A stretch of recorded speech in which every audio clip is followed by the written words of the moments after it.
Hi guys, this is Alejan and welcome back to my YouTube channel. So for today's video, ano nga ba yung gagawin mo kapag unang araw mo sa amo dyan sa Hong Kong? So marami pa rin nagtatanong kung ano yung unang gagawin kapag unang araw. So iba-iba tayo ng karanasan, iba-iba tayo ng amo. Yung amo ko nung time na yun is mabait siya sa akin. So binigay niya sa akin yung araw na yun para makapagpahinga. Pero kinabukasan kasi Saturday, dapat day off ko yun, hindi niya ako pinag-day off. So parang mautak din siya sa part na yun. Imbis na, alam niyo yun, dapat padatingin niya ako kung gusto niya din naman, Sunday dapat, kung ano. Pero pinarating niya ako Friday, tapos Saturday hindi niya ako pinag-day off. So sa part na yun, maduga siya. So, dumating ako Biyernes, tapos sabi niya sa akin, magpahinga ka muna, matulog ka, ganyan, tapos bukas na tayo magtrabaho. So, ayun yung sabi niya. Eh di, umalis siya ng bahay. Pagka hatid niya sa akin sa bahay, iniwanan niya ako. So, ang ginawa, binigyan niya lang ako ng cup noodles. Yun yung hapunan ko daw. So, natawa ako, putang ina, hindi ako kumakain ito. Parang hapunan ko ito. So, parang hinigop ko lang yung sabaw nung time na yun, hindi ko kinain yung laman. So, binigyan niya din ako ng tinapay. And then, ang ginawa ko pagkaalis niya, inayos ko yung higaan ko kasi wala pang bedsheet, wala pa lahat. So, nilagyan ko, and then yung bag ko, pinunasan ko pa yung lahat-lahat eh. And then, pagkatapos is, naligo. Sabi niya, maligo kapag katapos para tapos sa sobrang pagod ko kasi wala akong tulog, halimbawa bukas yung alis ko, ngayong gabi wala kaming tulog, mula pa kami sa agency kasi nung umaga na yun nag-medical pa kami, marami pa kaming inasikaso, tapos yung SIM card namin inayos pa namin, mahirap maka-sign in doon sa SIM card, so inayos pa namin. And ako lang yung gumagawa, yung mga kasamahan ko walang hindi maalam sa ganon, so ako din yung gumawa sa kanila. So natapos kami alas 6 na, and then nagbiyahe pa kami pa uwi doon sa bahay kung saan kami nagrerenta kasi sila is galing Mindanao, so nakitulog sila sa amin. Pero pagdating doon, nakarating kami kasi bumili pa kami sa Ermita ng mga kakailanganin, pasalubong, ganyan. So inabot kami ng alas 8:30 ata bago nakauwi. Bumili kami ng pagkain, kumain kami. So nakatapos kami is alas 11. Humiga lang kami saglit, naligo kami. Alas 12:30 umalis na kami ng bahay kasi alas 7 flight namin. So baka malate kami, nagtaxi kami papunta ng airport. And then, kaya puyat na puyat talaga. Tapos pagdating doon sa amo ko, groggy na kasi nga, alam niyo yun, sa flight, 2.5, tapos pagdating, diretso agad medical, bit mo yung maleta mo. Ang dami kong dala, maleta, may bag pa akong malaki, may isa pa akong bag na maliit. So, para na akong mahimatay habang hila-hila yan. Tapos, mainit pa nung time na yun kasi June. Tapos, yung mga tawag nito, mga hagdan-hagdan sa MTR, 'di ba? Marami 'yun. Bit mo yung maleta mo. Tapos yung sumundo sa akin na babae, siya yung tagasunod lang ako sa kanya, siya yung naglalakad kasi saan kami pupunta. Lakad lang siya ng lakad, parang abnormal, hindi niya tinitingnan kung buhay pa ako sa likod. Mahirap-hirap na ako doon. Pag napansin niya na hindi ako sumusunod, hinto siya, titignan niya ako kung saan ako. So, gano'n lang yung ginagawa niya. Gano'n lang yung ginagawa niya sa buhay. So, ako mahimatay na, tas yun, nag-medical, tas pagkatapos ng medical, pumunta ako doon sa agency, natid niya ako. Tas pagdating doon, yun nga, pinakain ako ng agency. Ang sarap ng pagkain. Kaso hindi ko inaubos kasi nga, chopstick lang yung binigay sa akin, hindi ako maalam. Kahit gustong-gusto kong ubusin yung kanin tsaka chicken, hindi ko inubos kasi nga, chopstick lang, hindi ako maalam. Tapos, yun nga, nasa pa ng agency, nakatingin pa yung dalawa doon na may-ari ng agency nag-interview sa akin. So, hindi ko talaga maubos-ubos. And then, nagsisi ako kasi nga pagdating ng gabi, noodles lang yung kinain ko. So, pagkatas ko maligo sa bahay ng amo, natulog ako. Kaso, hindi niya ako tinuruan kung paano paandarin yung aircon. May switch doon sa gilid. Hindi niya sinabi sa akin. Sabi niya, yung katulong niya daw, hindi daw gumagamit ng aircon kasi daw, yung hangin daw pumapasok naman daw sa kwarto ko. So, hindi na daw kailangan ng aircon. Ang puta, sobrang init. Paano niya masabing hindi na kailangan ng aircon? Mamamatay ka doon sa loob. So, parang natulog ako. Okay pa kasi pagod ako. Tapos hindi ako sanay na yung kwarto ko. Ganito lang, nakaupo lang ako. hindi ako pwedeng tumayo sa kwarto ko. So, nagising ako para akong mamamatay, wala na akong hangin, ganyan. Diyos ko Lord, sabi ko parang wala na, nahimatay na. Parang sobrang pawis na pawis ako na hindi ako makahinga. Tapos ang ginawa ko, hinubad ko yung damit ko, tapos pinaypay kong ganun. Tapos natiis ko din naman yun hanggang natapos ko yung buong araw. Kinabukasan is, yun na, yung simula ng araw ko. Nagising ako, 5:30 or 6, tapos nagwalis-walis ako, ganyan. Nilinis-linis ko yung iba. Tapos inantay ko ng alas 7 na magising yung amo kong babae. Yun. Tsaka tinuruan niya ako ngayon kung paano paganahin yung heater, yung kettle ba, heater kasi tawag nun, paganahin yon. And then yung initan ng tubig kasi meron nun doon. Tapos inexplain niya sa akin kung ano yung gagawin. Ilipat ko muna yung tubig na mainit na dati, yung lumamig na ng tubig na galing sa pagiging mainit. So, ilipat ko sa pitchel, tapos mag-init uli ako ng bago, tapos hugasan ko yung mga tasa nila, ilagay uli doon, ganyan. Tinuro niya yun sa akin and kung paano maglinis, mag-sweep ng floor, maglaba. Yan, tinuro niya sa akin yan. So, huwag kayong mag-alala kasi pagdating, tuturo yan sa inyo. Basta magdala lang kayo always ng notebook tsaka ballpen para anytime na may tuturo siya. Kasi may iba-ibang ng towel. Halimbawa, itong towel na to para to dito, itong towel na to para dito. So, para alam nyo hindi kayo malito kasi baka mapansin ng amo nyo. Kasi ayaw nun ng mga dugyot. Alam nyo yun, yung si Judy na katulong, hindi na ng amo niya na yun yung ginagawa niya. Tapos, biglang umalis siya kasi hinatid niya yung alaga niya. So, ngayon, may binabad siya na medyas sa palanggana. Yung palanggana na yun is ginagamit pang hugas ng mga prutas. Ang nangyari, binabad niya doon yung medyas kasi ayaw ng amo niya na yung medyas isama sa washing. So, hinahandwash niya yon. Yung washing nila nandoon sa kusina. So, doon siya nagwa-washing.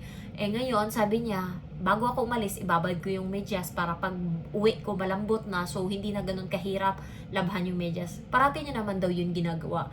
Kaso nung time na yun, yung amo niyang babae nagising, pumunta ng kusina, nakita doon na yung medyas is binabad sa palanggana kung saan niya binababad yung gulay. So, ayun, minessage siya ngayon, galit na galit sa kanya. Sabi sa kanya, next time, huwag mong gagawin yan kasi ayaw ko. Kumakain pala kami ng pagkain na may pala lasa ng medyas. Ganon yung sabi ng amo niya. So, parang na-depress pa siya nung time na yun. Ewan ko kung nag-break siya ng contract, na-end yung contract niya. Kasi nga, yung alaga niya ay sobrang salbahe din. So, yun, mag-iingat kayo sa mga ganyan. Kung halimbawa, pag sinabi sa inyo na yung palanggana is para dito, para sa karne, para sa raw, yung fresh pa na karne, yung chopstick na to is para sa amin ng mga pagkain namin.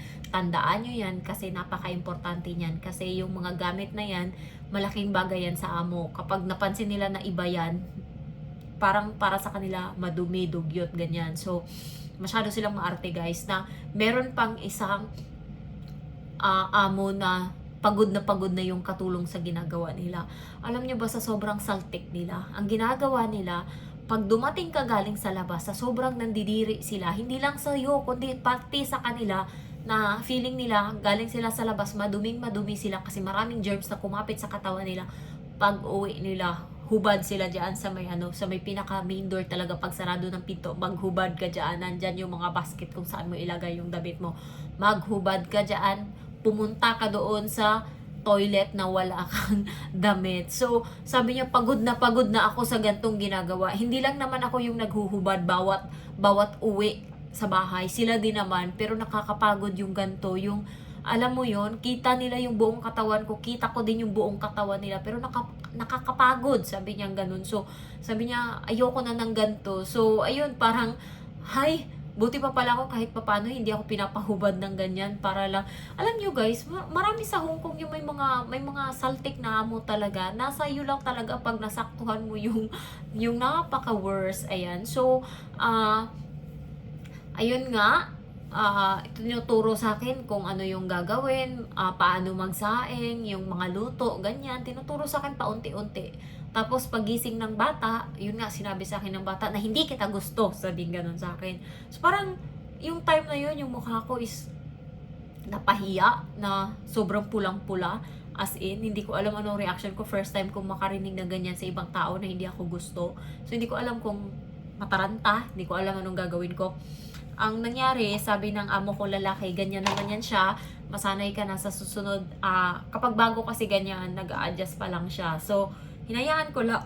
Sabi ng amo kong babae, magplansya daw ako ng mga plantsahin. Ang dami nakatambak. Siguro mga 3 linggong plantsahin. Pinlansya ko yun. And then, habang pinaplansya ko yun, yung amo kong babae, kinakausap niya yung bata. Sinasabihan niya na pagka ganyan, aalis yan, wala ka na namang katulong. So, yung pagkatapos niyang pagsabihan yung bata, pumunta yung bata sa akin, sabi, I like you, Genevieve, sabi niya ganun. So, para akong maiyak kasi kanina lang ayaw mo sa akin. Ang pinaka-importante kasi guys sa Hong Kong, dapat gusto ka ng bata. Kasi kapag gusto ka ng bata, kahit ano pa yan dyan, tingnan nyo yung sa akin, kahit hindi ako gusto ng amo ko, basta gusto ako ng bata, wala nang magagawa yung amo ko. Kahit gaano kadami kong mali na ginagawa, pinapalagpas nila. Marami akong nabasang pinapalagpas nila. Kasi nga ang importante sa kanila na hindi ako umalis kasi yung bata, yun yung problema. Alam nyo ba kung ano yung hinahanap ng amo ko kaya siya hindi makahanap ng katulong hanggang ngayon? Kailangan yung bata is ma-attach or yung katulong is tratuhin yung anak niya na na parang kapatid niya, ganyan. Kasi hindi nyo kaya yung alaga ko. Grabe. As in, non-stop yung laro niyan. Magsimula yan, pasimulain mo yan 6:00 ng umaga, patapusin mo yan 1:00 ng madaling araw. Hindi pa yan magpapahinga. Laro pa yan ng laro. Ganyan siya grabe ka-active. Tapos hindi pa yan maglalaro na siya lang. Kailangan kasama ka. Kailangan hindi yung magtatrabaho ka. Hindi pwede. Alam niyo yung Jen, ito yung gawin mo, ganyan. Alam niyo yun, maglalaro siya na dapat nandyan ka. May ginagawa ka din. Halimbawa, sabihin niya, maglaro tayo ng pickleball. Yung pickleball yan, yung talagang hataw talaga. As in, hahatawin niya yan. Hindi yung pickleball yung gamit namin. Yung gamit namin yung ping pong ball. Pag hinataw niya yan sa'yo, pag di ka ilang beses akong natamaan dito. Sobrang grabe, sobrang init ng mukha ko na gusto kong manuntok, gusto kong manakit.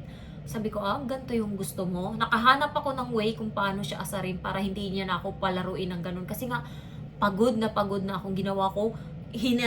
Gagantuhin ko yung bola, tapos hatawin ko sa semento. Kasi pag hinataw kong ganun sa kanya, magrereklamo siya pag natamaan siya.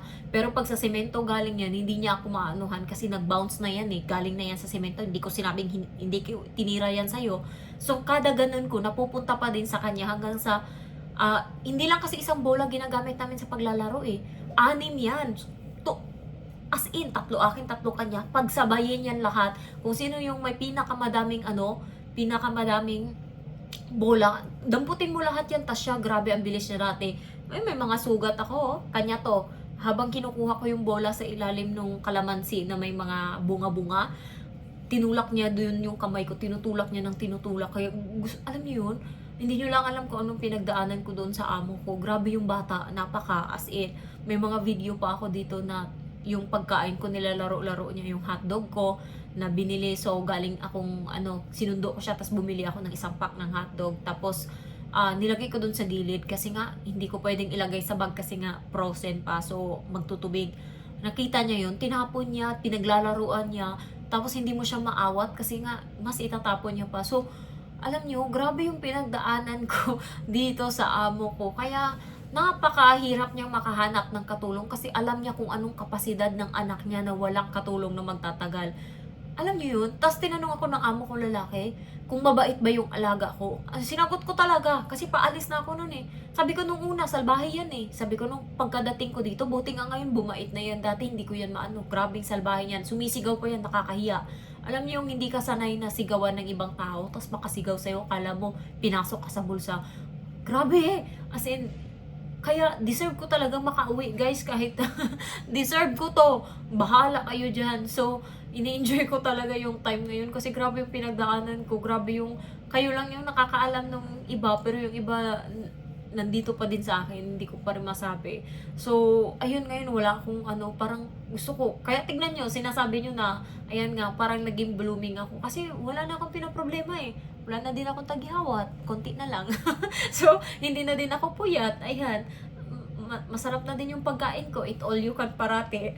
So, ang pinaka-ano ko lang, ayoko na pagkain yung sa Malaysia. Grabe talaga. Nandito na ako ngayon sa Singapore. So, nung nag-Malaysia kami, yung pagkain doon, hindi ko ma-explain yung lasa. Tas yung tiyan ko, hindi siya sanay. Ano siya, simula doon sa Malaysia, as in, tubig yung tinatay ko. Ilang gamot na yung ininom ko hanggang ngayon. Buti na lang dito sa Singapore, ilang araw na kami dito. Buti na lang, yung mga toilet nila dito, may mga automatic na bidet doon sa ilalim ng toilet bowl na i-on mo na lang, naka-ano na yun sa'yo, nakatutok na doon sa puwitan mo. So, ay, as in, buti na lang may mga tissue dito, as in, grabe. Disaster talaga. Yung pinakamasarap na pagkain na natikman ko is Vietnam. Kasi mura siya and masarap, fresh lahat. As in, para akong kambing doon yung kinakain ko, yung mga gulay-gulay na fresh pa. Yung, doon lang to sa may sa may palayan ko nakikita yung lupo, mga ganyan. Dito kinakain, as in, sausaw nyo lang sa suka na may, ewan ko anong dyan. Tapos kinakain na nila, alam niyo yun, fresh pa talaga yung gulay. Tapos dito sa Singapore, ang salap ng pagkain nila, yung laksa, tapos yung noodles nila na may coconut oil, na may seafood, ang sarap. Mahal nga lang, pero masarap. Ayan, so, na-share ko lang. So, sa unang araw sa amo nyo, huwag kayong mag-worry kung ano. Kasi, hindi kayo pababayaan ng tuturuan naman kayo. Doon na lang kayo mag-worry kapag pangalawang araw, tatlo, kasi doon non-stop na yung trabaho mo. Marami ng trabaho, mabigat pa, and also madumi yung bahay, sobrang dumi. Totoo lang, kasi ilang linggo, ilang buwan yan na walang katulong, so lahat yan, saluin mo lahat ng mga trabaho dyan. So, ayun lang guys, thank you for watching and I love you all, bye-bye.